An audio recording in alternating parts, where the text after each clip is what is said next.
మహిళల జీవితాల్లో బంగారం తెచ్చిన ప్రాణహాని. బంగారం అంటేనే వణుక్కు పుడుతుంది. బంగారం ఉన్నోళ్లకు ఎలా దాచుకోవాలని, బంగారం లేనోళ్లకు జీవితంలో బంగారం కొంటామా అని. బంగారం ధరలు అమాంతం పెరగడంతో ఇతర రాష్ట్రాల నుంచి దొంగల ముఠాలు దిగుతున్నారు. రద్దీగా ఉండే ప్రదేశాలను ఎంచుకొని చోరీకి పాల్పడుతున్నారు. 1 తులం బంగారం చోరీ చేసిన 4 నెలలు ఎంజాయ్ చేయొచ్చని భావిస్తున్నారు. ఇక దొంగతనమే వృత్తిగా ఉన్నోళ్ళు పక్కా ప్లాన్ కోసం స్కెచ్ వేస్తున్నారు.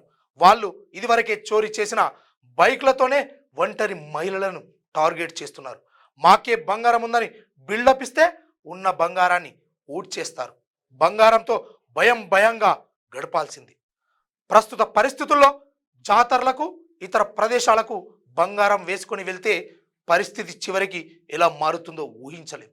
ఇక హైదరాబాద్లోని మియాపూర్ బీరంగూడకు చెందిన అంకం ప్రీతి 25 సంవత్సరాలు రాత్రి 9:30 టిఫిన్ చేసేందుకు మదీనాగూడకు వెళ్ళి తల్లితో కలిసి రోడ్డుపై నడుచుకుంటూ వెళ్తున్నారు. అదే సమయంలో బైక్ పై వేగంగా వచ్చిన దుండగులు ప్రీతి మెడలోని 13 గ్రాముల బంగారం చైన్ తెంపుకెళ్లారు.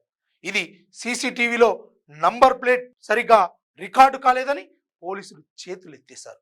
ఇక అదే పనిలో కరీంనగర్ జిల్లా గంగాధర మండలం ఘర్షకృతికి చెందిన గజ్జల శంకరయ్య 76, లక్ష్మి 70 దంపతులకు ఇంటి దగ్గరలో ఉండే కత్తి శివ అనే యువకుడు నమ్మకస్తుడిగా ఉండేవాడు. వారిద్దరూ జ్వరం, జలుబు, దగ్గు, ఒళ్ళు నొప్పులతో బాధపడుతున్నారని తెలుసుకున్న శివ 2025 అక్టోబర్ 7వ తేదీన ఉదయం 6 గంటలకు 6 మాత్రల చొప్పున వారితో మింగించి వెళ్ళిపోయాడు. వాళ్ళు అపస్మారక స్థితిలోకి వెళ్లారని తెలుసుకొని లక్ష్మి మెడలో ఉన్నటువంటి బంగారు పుస్తెల తాడును తెంపుకొని పరారయ్యాడు.